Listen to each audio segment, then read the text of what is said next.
But as a kid, so I lived in the evangelical South for a while. I lived in Texas and I went to an Okay. evangelical school. And Mhm.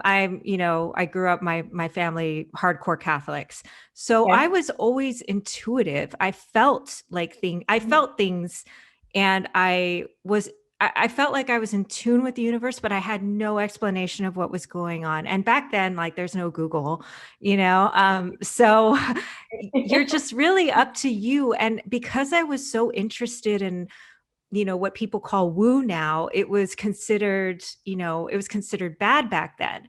But Hmm. I Hmm. always felt there was something more. I just Put your didn't hand know on what it. it was.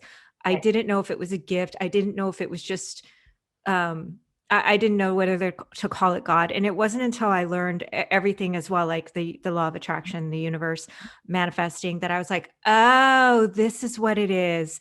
Now that Right. I Yes. know. But I Hmm. felt really ashamed as a kid to be interested in this, to want to go down the rabbit hole in this in a library where even just asking the librarian is a Right. bad Right. thing, you know? Right. Right. Right. So that was one thing that I was really curious, if your book will open that conversation with the kids, because Mhm. kids are so, like you said, they're imaginative, they're curious, they'll ask these questions and you're just like, that's really profound and I don't have an answer to that, but I'm going to try to answer it, honey. Right. you know Right. um But we're in a different day and time now too. yeah. So years ago, we couldn't ask those type of things. So we were type, kind of scared to tell people because as soon as you say something, hey, well, I believe other things exist outside of these plans. When you start to say things, people, you like, okay, are they going to look at me like I'm crazy? You start to worry about what other people think. And when somebody does not understand something, they immediately say, okay, you're crazy, or that's wrong, or that's the devil, or that's, because they don't understand what's going on. But I mean, all of this is going on around us. And then like you said yourself, you start to get in tune with it. And I was like that when I was younger too, because I had my grandmother, saying church, church, church, church, church, God, God, God. And then I had the teacher saying evolution, evolution, evolution. So it was two different things. And I didn't know what to believe because I thought as a child, whatever's in the book, that's what it is. It's in the book. They said it. I see it in the book. You don't realize you can write your own book, but Or that's how I thought. your grades Right. or your approval, your community. I mean, there's so Yeah. many outside factors.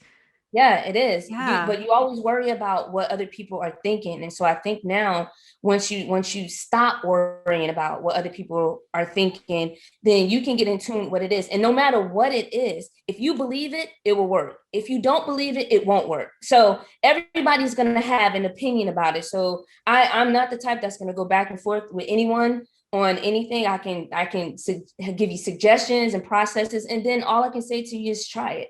Like I did. I tried it. But if you believe it won't work, it won't. If you believe it will, it will. And that's just it. It's your beliefs, is what's gonna man, it's the way we think that attracts these things to us. So no matter which way you go, you're right. That's basically is the truth.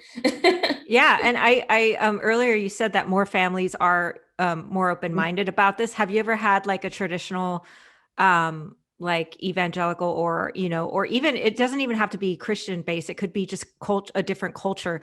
But have they been more open to this because they're reading it with their kids and Yeah, yeah. actually, that's why I try to make my book in such a neutral way that is respect to all religions, no matter what. So there's even a part in my I don't know if you read this part. Do you mind if I say this one part Yeah, in my no, book? go ahead. Go ahead. So, there's a part where the mother figure of the land, once the children are over there, and when it comes to religion and everything, because you have to think, I take 5 children over to the land of Nunimos in a different dimension through imagination, and once they get in, and they're from 5 different cultures. So you have an African American boy, you have a Spanish boy, you have a Caucasian girl, you have an Asian girl, and you have an Indian boy.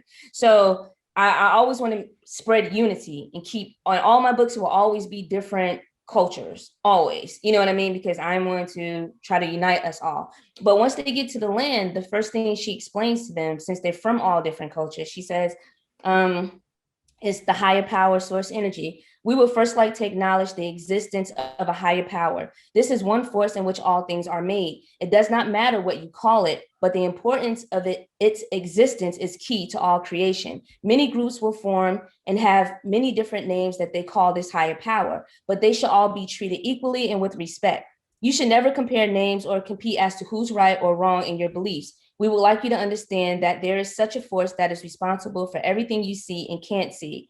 And then, they go into all of that, but basically they said she calls it the higher power. So they call this energy higher power, just to be fair. So I put it in a way that is fair to all religions to respect their own, whatever they call it, because it's all one, no matter what you call it.